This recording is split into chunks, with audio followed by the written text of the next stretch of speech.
Welcome back to another episode of Bass Bros. And today, guys, it is Sunday. So you know what that means? Scripture Sunday. Let's get right into the Word. As you can tell by the title, today we're going to be talking about taking courage in the Lord. And the scripture that I'm going to be referencing throughout this whole thing is 1 Samuel chapter 16 and 17 when David takes down Goliath. But obviously I'm not going to read both those chapters, so if you want to do that on your own time, I'd highly recommend it. But I'm going to pick apart a few verses and talk about some stuff. First, let's set the scene of what's actually going on. So let's answer the question of who the heck is David? So we're going to go to 1 Samuel chapter 16, verse 7 through 11, and it says, "But the Lord said to Samuel, do not look at his appearance or at the height of his stature, because I have rejected him.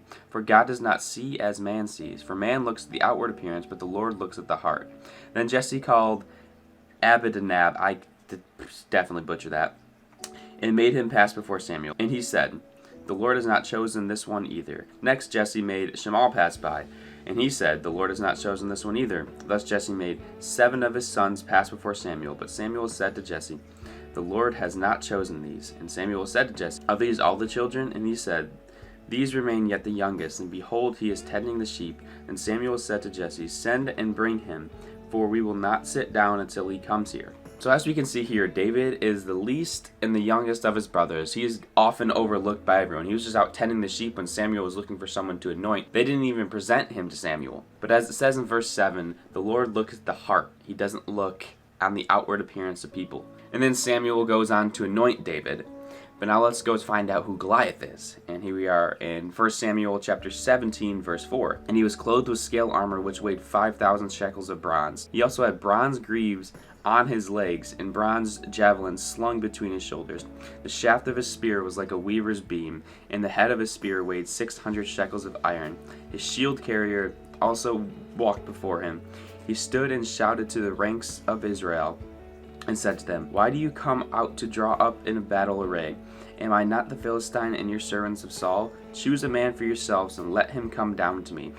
If he is able to fight with me and kill me, then we will become your servants.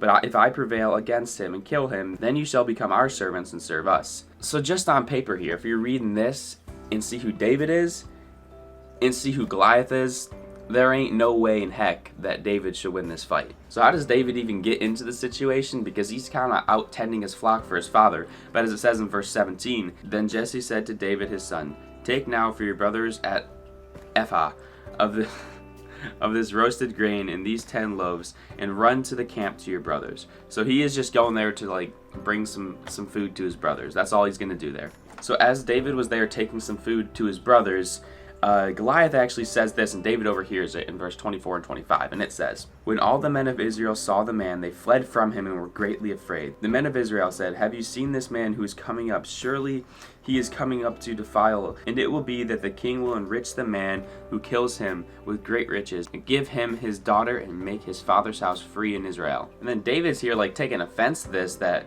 this dude Goliath is just talking smack to Israel. And then this is what David says in verse 26. "Then David spoke to the men who were standing by him, saying, 'What will be done for the man who kills this Philistine and takes away the reproach from Israel? For who is this uncircumcised Philistine that he should taunt the armies of the living God?'" So David's over here who does this guy Goliath think he is? Does he know this God that he is taunting? That's the kind of faith that we need to have when we look at trials and stuff in our life. Who do you think you are? You have to know how big your God is. And that's just something that David didn't even think twice about. If you look at this dude Goliath, you can see that he's a pretty scary guy.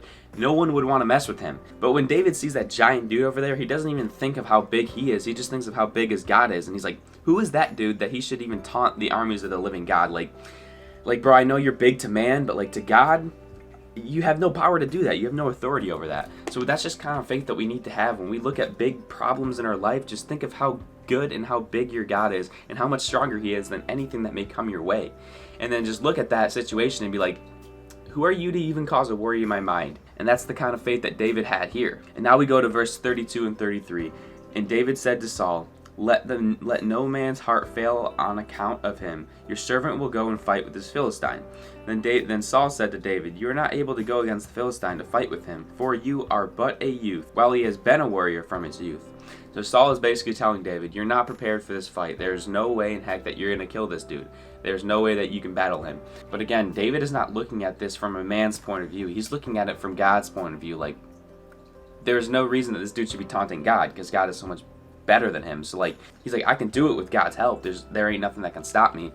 Now let's go to verses 36 and 37, and it says, your servant has killed both the lion and the bear, and this uncircumcised Philistine will be like one of them, since he has taunted the armies of the living God. And David said, the Lord who delivered me from the paw of a lion and from the paw of the bear, he would deliver me from the hand of this Philistine. And Saul said to David, go, and may the Lord be with you.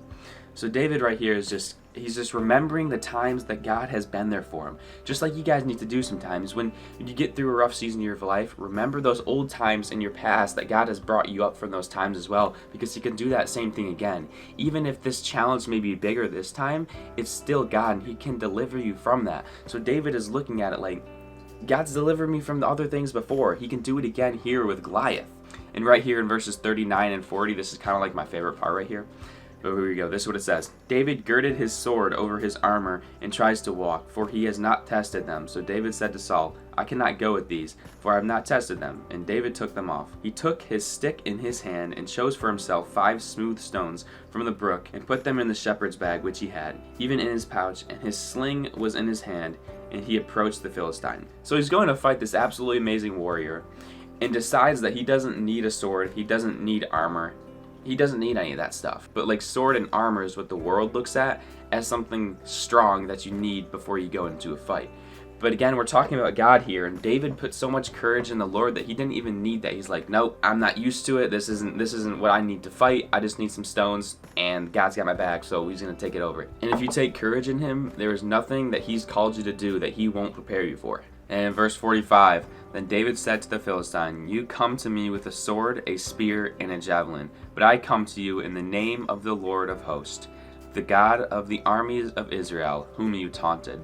So right here, when David pulls up to this fight, he is putting all of his courage straight into the Lord right there. He's like, all right, so I know that you have a sword, a spear, a javelin, and all this stuff that could easily kill me right now. But then he's like, but I come to you in the name of the Lord. And that just shows that power right there, that God is just more powerful. Just speak his name over situations because he is there.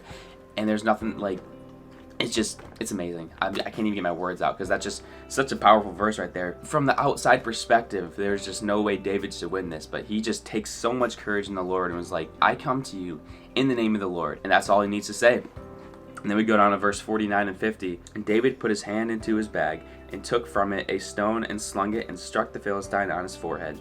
And the stone sank into his forehead so that he fell on his face to the ground.